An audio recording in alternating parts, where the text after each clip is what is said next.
Everybody, thanks so much for listening to our podcast. If you're listening to us for the first time, please like, subscribe, and share. We do have a good podcast, a returning guest, Ronald Kaiser, back on. Thanks so much for your time. Looking forward to another great conversation. Well, thanks for having me back, Rob. Really enjoy talking with you and looking forward to this.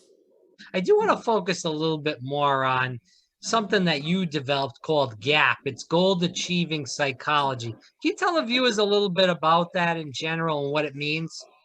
Sure.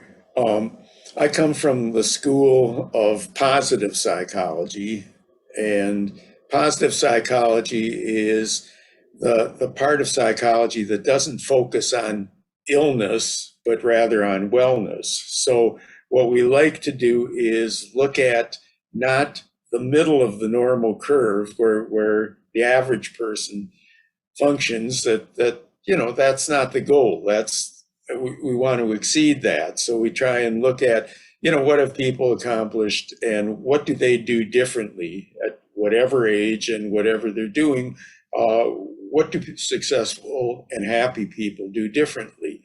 And goal achieving psychology is something that I developed as an outgrowth of that, because one of the things that I found is that if we differentiate between happy, successful, achieving people and others, the happy ones, the achieving ones, have goals that they set. A lot of us have goals in our own mind, but Thomas Edison, I think, was the one who said it, that a vision without execution is hallucination. So, we're basically, if we're just thinking about things, thinking about it, and we don't want to be able to implement it, or we may want to, but we don't have a strategy for implementing it, then we're staying stuck. The purpose of goal achieving psychology is to get us from thinking to doing. That's, it just so happens that the letters of goal achieving psychology spell out GAP, and I've kind of made it be the gap between thinking and doing. My job is to try and bridge that gap. That I remember back in 2020 as a news junkie, as I just said, along with yourself, I'm watching the news and I'm seeing the death tolls rise. I'm saying people in body bags and stuff like that. And it freaks me out to the point that, I don't go outside. I don't, I'm wearing 2 or 3 masks while I go outside. And it's good to be safe. We both agree with that. But Sure. when you start doing stuff like 2 or 3 masks, then it's a little bit over the top.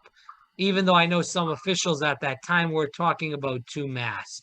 But regardless of that, through this time of coronavirus where things are somewhat getting better, but it's still a lot of unknowns. There's still a lot of unknowns, I should say, right now.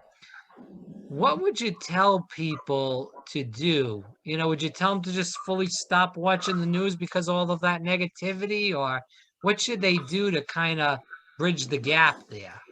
Sure. Well, I think one of the things is to limit how much news you watch.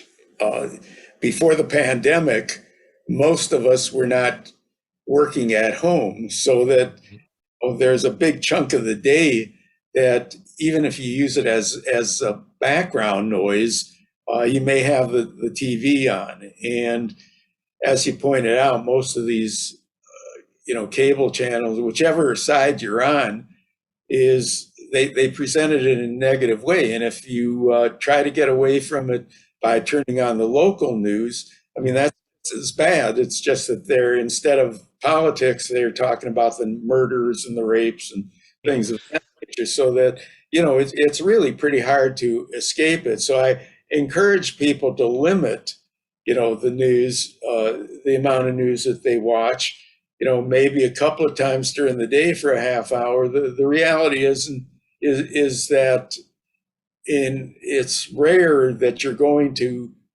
learn something more by keeping it on for an hour or two than you would if you got the highlight of the news, which is probably just reinforcing your ideas anyway, since you you're probably selecting a channel that you agree with in general, as opposed to not agreeing with it.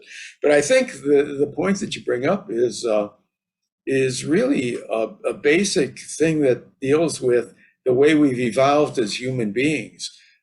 There is a lot of scientific evidence to indicate that as humans, we have what's called a negativity bias, that basically we are more drawn to negative things than to positive. And this goes back to, prehistoric times and times as people evolved, where you had to be concerned about the weather and whether you're going to find adequate shelter. You had to be concerned about, wild animals, that you had to be hyper alert to this kind of stuff, opposing tribes, so on. So much of the life was done protectively. So we've kind of inherited this notion to have our ears perk up when we hear something negative because we're drawn to that. And I think that it's more of a challenge for some of us who work from a positive psychology standpoint than it is from those people who want to, like I always tell people that I'm not the psychologist to see if you need a psychologist for wallowing. You don't, that's not what you really need to move forward. And I know there are some people who just find that that's not really psychology, or that's not therapy, unless you're spending the time railing about your mother or what's wrong with the world or stuff like that. Can you talk about this? Because you did bring that up about the two different psychologies that you teach. You teach more of a positive way of thinking. I think of the other psychology, and you can correct me if I'm wrong, is mostly people looking for medication. And you know what? That's the thing that kind of scares me, is that you go to some of these psychiatrists and they really push that medication hard on you, and they don't talk about the side effects and the dependencies that are on those medications, and they're extremely hard to get off once you get on it. Yeah, first of all, I mean, there are people who definitely need medication. And, there are some wonderful medications that have stabilized people. But it's kind of the same thing as, realistically, what you want to be able to do is function as well as you can with a minimal amount of medication. It's pretty much like everything else. In other words, it's better to exercise, eat the right foods, and so on, so that your blood pressure and cholesterol is within normal levels, than to take medication for it. The reality is, yeah, it's wonderful. You can really get a normal cholesterol drop with medication, but you're putting something into your body that isn't there to start with, and that in many cases is totally preventable. I know in some families it tends to run high, and sometimes that's genetic, sometimes that's environment, what they eat. But the reality is that in the mental health field, just like in the physical health field, the goal should be to not seek medication as the first thing that you do, as opposed to, in my case, manage your stress, develop goals, lead your life in a positive direction. And again, in the physical health area, do the appropriate things diet-wise, exercise-wise, and not put yourself in the situation where you're acquiring diseases that are preventable. So let's keep going into the interview. Again, Rejuvenaging. Again, Ron Kaiser. Definitely check out the book and the podcast where you get all your podcasts, I should say. What should we do to make sure when we do age? And this is probably somewhat of the question you just answered, because you said about eating healthy and trying to stay away from medications if you can. But what should we do with the mind, the body, and the soul to make sure that once we get older, we're, pretty coherent? We can still, do a little bit of working out. We can enjoy life in general, for that matter. Well, let me first of all give you something to worry about. There are some people the gerontology field that study aging and recommend this, who have said that the normal lifespan should be closer to 100 to 120 than it is now. There actually are two professors in the field who have made a large bet. It could wind up being $1 billion with interest, but the initial money wasn't that much. One of them says that the first person to live to be 150 is alive today. The other one said that that's not true. And he's arguing about it not because it won't happen, but it probably won't happen that soon. But the point is, if you are going to live to 100 to 150, anywhere in there, that means that if you're in your 30s and you're thinking about, what it's going to be like when you get older, you really want to make sure that you're not spending 60 or 70 years in bed or being taken care of or a facility or something like that. So I think the first thing, probably telling you you've got something to worry about is maybe the wrong way to word it, but it is important to think in terms of prevention and how do you increase your quality of life. The reality is that we know that there are 3 or 4 main areas where if you really focus on improving in those areas, and we have the science to indicate what improving in those areas are, that you can increase your quality of life over time. And those areas involve exercise, healthy eating, staying socially connected, and keeping the brain active.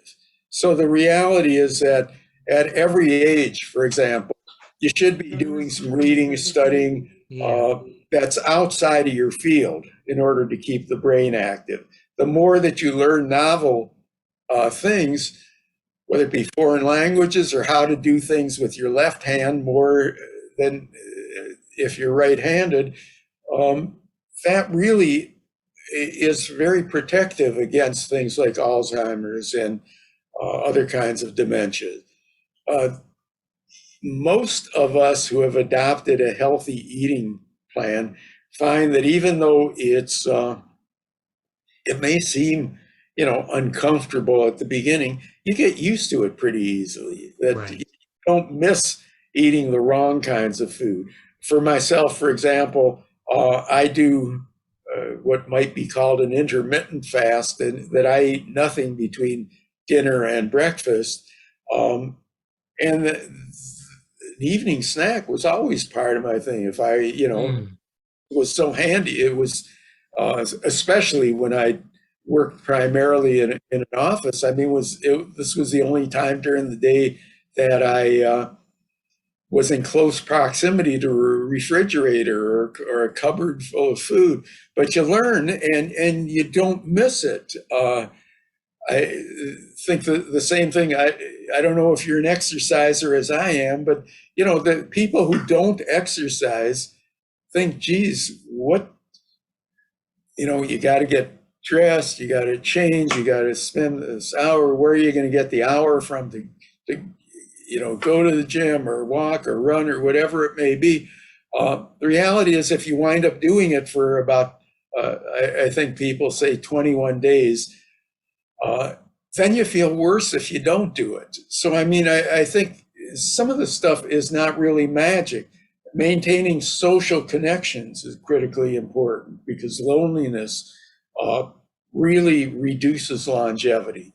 So these are things that I think, are quite well known. And I think in many cases, just like with the news that you talked about, prevention, doing kind of normal stuff isn't as exciting as eating a double cheeseburger.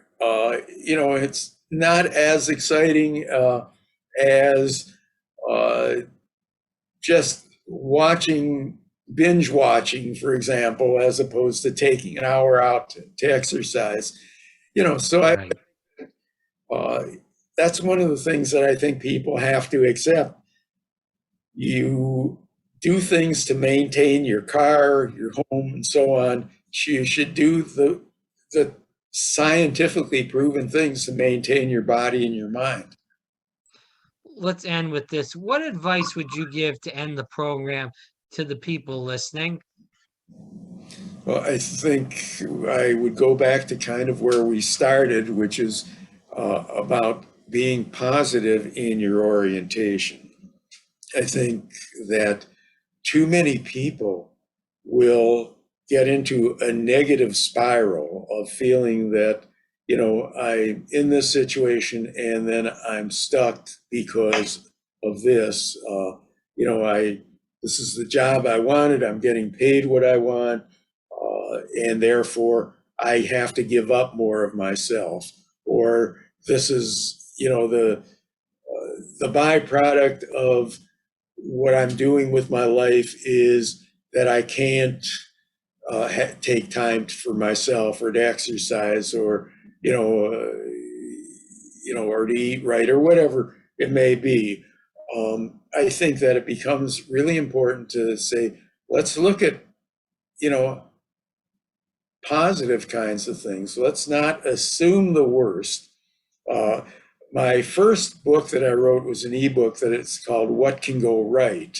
And that's a question that I just frequently ask a lot of my patients when they're under stress or dealing with challenges. Have you stopped and thought about what can go right? It doesn't guarantee that it's going to go right, but if you at least allow for the possibility of it going right, it can help you think a lot differently than just going into this negative spiral that we're concerned about. Ron Kaiser here. Again, Rejuvenaging. Definitely check out the book. Definitely check out the podcast. Also, a lot of valuable information in both.